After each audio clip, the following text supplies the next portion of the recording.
make us define ourselves narrowly or as part of some kind of monolithic structure, usually which doesn't exist or which is much more complicated than it appears.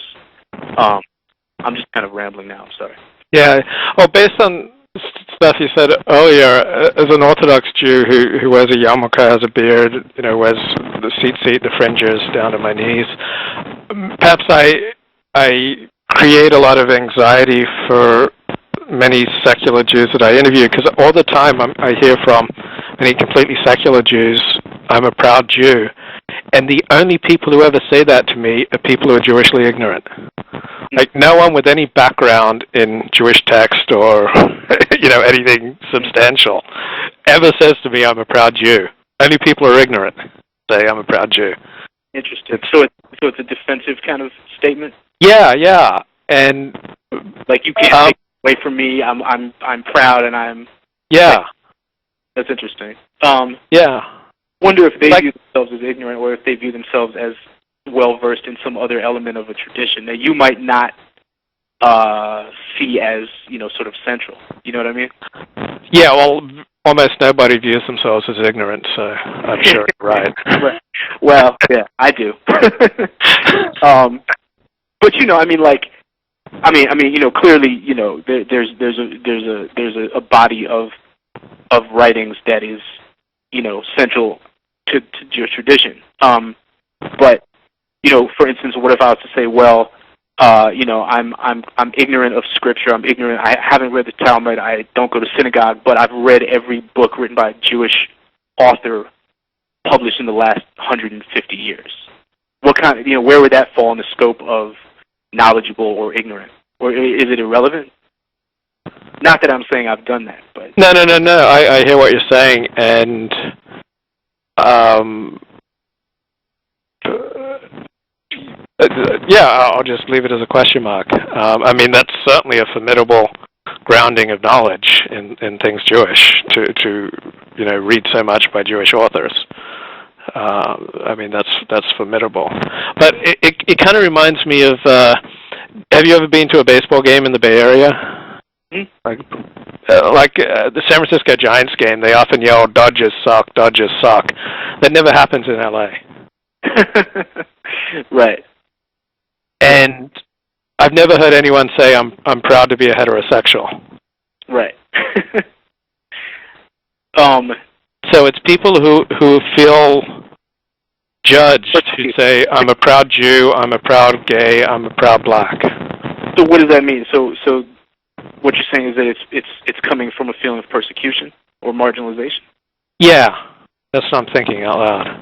Yeah. It's saying something because, people who are secure in their identity don't say, I'm proud, whatever it is.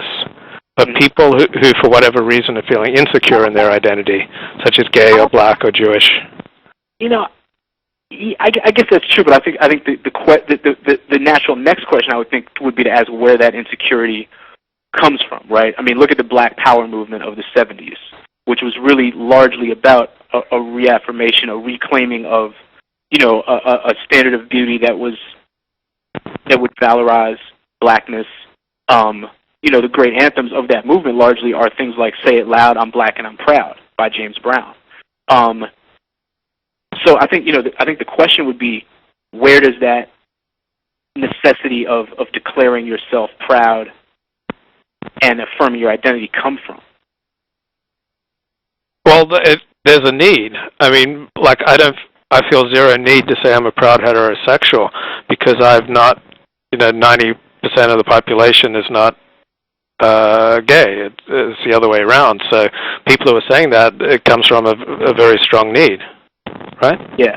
Now, I think the unique thing about the situation you're talking about in terms of secular Jews is who they're saying it to, right? Yes. I think that of these examples, that's the only situation. Dodgers, Giants, heterosexual, homosexual, black, white, right? These are all sort of groups that are clearly divided, not groups that the outside world tends to lump together, right? So the notion of a sort of an mural discussion among Jews where that kind of statement needs to be made, I think is interesting and in some ways unique, in other ways not, because, there's a discussion in the black community about who's black enough and what the appropriate, forms of what the criteria should be. Like, is Barack Obama black enough? But I think ultimately those conversations are pretty divisive. Certainly in the black community, the idea of having to qualify and quantify why it is that you were black enough is something that most people are trying to kind of eliminate, right? Like, let's get away from that. And I wonder about the relevance of that conversation in the Jewish community. It seems ironic that, amidst all the anxiety about dwindling numbers and the survival of the culture and the religion, that there should be this move to, grade everybody and tell people who might feel Jewish that they're not Jewish enough. Well, let me throw an opinion at you and get your response if you care to. As a convert to Judaism, when I look at Jewish history, the rigorous always win out. Like, it was Moses imposing his rigorous will on the rebellious 12 tribes. It was the rigorous Maccabees triumphing over the assimilating Hellenistic Jews. It was the Jews of the Talmud and the Pharisees who survived the destruction of the temple. And in America today, it's the Orthodox Jews who are not assimilating, while the rest are on a path towards assimilating. So I think that's why it's like it's built into the very Jewish DNA, this constant challenge: are you Jewish enough? What do you think? That's interesting. I mean, I don't know that. I mean, the last piece of your example, the Orthodox versus the assimilating. I don't know how much. I would have to ask you sort of how you see that as paralleling these other moments in history that you highlighted. Is it just is it?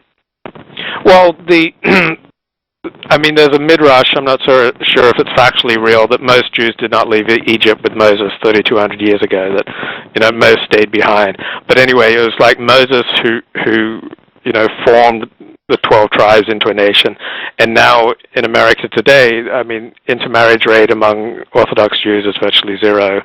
Among the rest of Jews, it's at least 50%. Like, Jews who have been to Israel, I mean, say Orthodox Jews under 18, like, at least 50% have been to Israel. Non-Orthodox Jews, it's like 10%.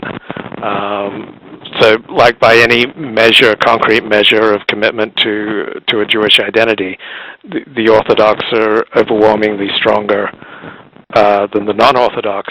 And so the Orthodox aren't going to assimilate. Like, there's no question that in 500 years there are still going to be Orthodox Jews.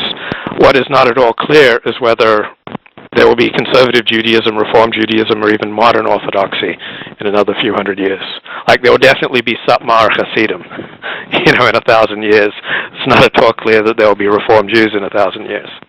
Huh, that's interesting. I mean, certainly that fear has been around. I grew up hearing the expression, show me 3 generations of Reformed Jews, right? Right.